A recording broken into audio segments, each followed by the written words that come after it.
الناس اللي مش بتحب الكوسه او نفسها اولادها ياكلوا كوسه ويستفيدوا بالفوائد اللي موجوده فيها، يجربوها بالطريقه دي. صدقوني، احلى طريقه ممكن تاكلوا بيها الكوسه. كريمي وطعمها حلو وجميله جدا جدا جدا. بسم الله. بيرفكت. هيبقى معانا اول حاجه طاسه على النار، وهننزل عليها بحبه زيت زيتون او زيت عادي مش هيفرق يعني. وهننزل عليها بالكوسه متقطعه بالشكل اللي تحبوه. انا مقطعها كده دواير.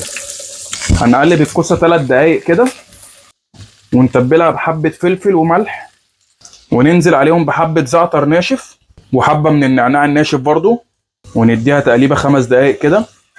بعد مرور حوالي 5 دقايق كده هنفرم عليهم فصين توم، ونقلبهم حوالي 3 دقايق بس معاهم.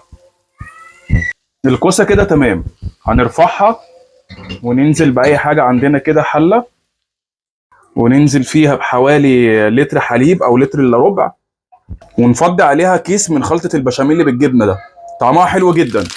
لو مش متاحه مفيش مشكله، ممكن نحط معلقه زبده كبيره، وننزل عليها بمعلقه دقيق كبيره او معلقه ونص، وننزل عليها برضو بحوالي لتر الا ربع حليب، ونقلب فيها لحد ما الصوص بتاعنا يتقل. هناخد نفس النتيجه. نهدي بقى النار ونقلب الخلطه بتاعتنا دي لحد ما تدوب مع الحليب. بعد مرور حوالي 5 دقايق من التقليب المستمر للصوص، تقل معانا وبقى شكله كده. هو ده الشكل اللي احنا عايزينه. هنجيب بقى الطاجن بتاعنا، وننزل فيه من تحت كده بحبه بشاميل، وننزل بالكوسه بتاعتنا اللي جهزناها، وننزل بقى عليهم باللحمه المفرومه بتاعتنا. طبقه حلوه كده. اللحمه المفرومه دي انا معصجها من غير صلصه. اللي بيحب الصلصه مع اللحمه المفرومه عادي ممكن يعصجها.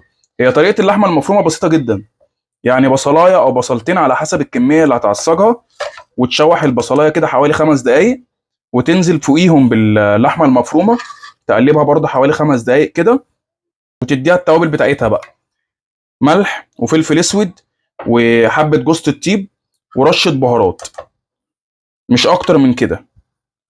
وتسيبها بقى تتعصج مع نفسها كده حوالي 10 دقايق.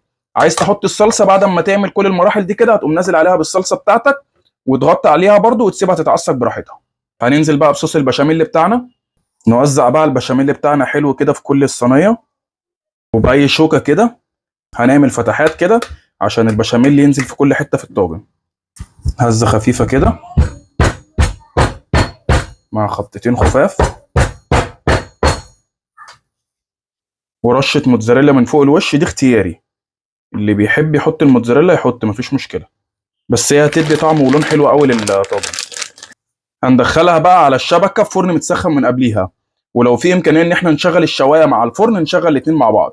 مفيش امكانيه، هنحطها في الفرن حوالي مثلا 7 دقايق، ونشغل عليها الشوايه 3 دقايق تاخد اللون الجولد الجميل ده.